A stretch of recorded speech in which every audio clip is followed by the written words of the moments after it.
સુરત શહેરના વરાછા વિસ્તારમાં પોલો ગે ડેટિંગ એન્ડ ચેટ નામની એપ્લિકેશન મારફતે પરિચય કેળવી યુવકને મળવા બોલાવી તેને ડરાવી ધમકાવી માર મારી મોબાઈલ ફોન અને રોકડ સહિત કુલ 20,500ની લૂંટ ચલાવવાના ગુનામાં સંડોવાયેલ 2 આરોપીઓને વરાછા પોલીસે ગણતરીના કલાકોમાં ઝડપી પાડ્યા છે।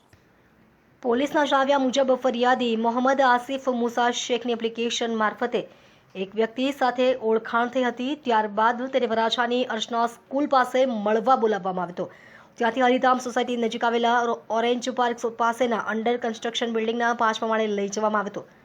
અહીં અગાઉથી હાજર 2 અન્ય શખ્સોએ ફરિયાદી પર હુમલો કરી તેને ડરાવી ધમકાવી બળજબરીપૂર્વક ગૂગલ પે મારફતે ₹1,000 ટ્રાન્સફર કરાવ્યા હતા। ઉપરાંત તેની પાસેથી ₹4,500 રોકડા અને અંદાજે 15,000ની કિંમતનો મોબાઈલ ફોન લૂંટી કુલ ₹20,500ની મત્તા કબજે કરી આરોપીઓ ફરાર થઈ ગયા હતા। બનાવ અંગે વરાછા પોલીસ સ્ટેશનમાં ગુનો નોંધાયા બાદ પોલીસે તાત્કાલિક તપાસ હાથ ધરી હતી। ટેકનિકલ સર્વેલન્સ અને અન્ય તપાસના આધારે ગણતરીના કલાકોમાં જ ગુનામાં સંડોવાયેલા 2 આરોપીઓને ઝડપી પાડી આગળની કાયદેસરની કાર્યવાહી હાથ ધરવામાં આવી।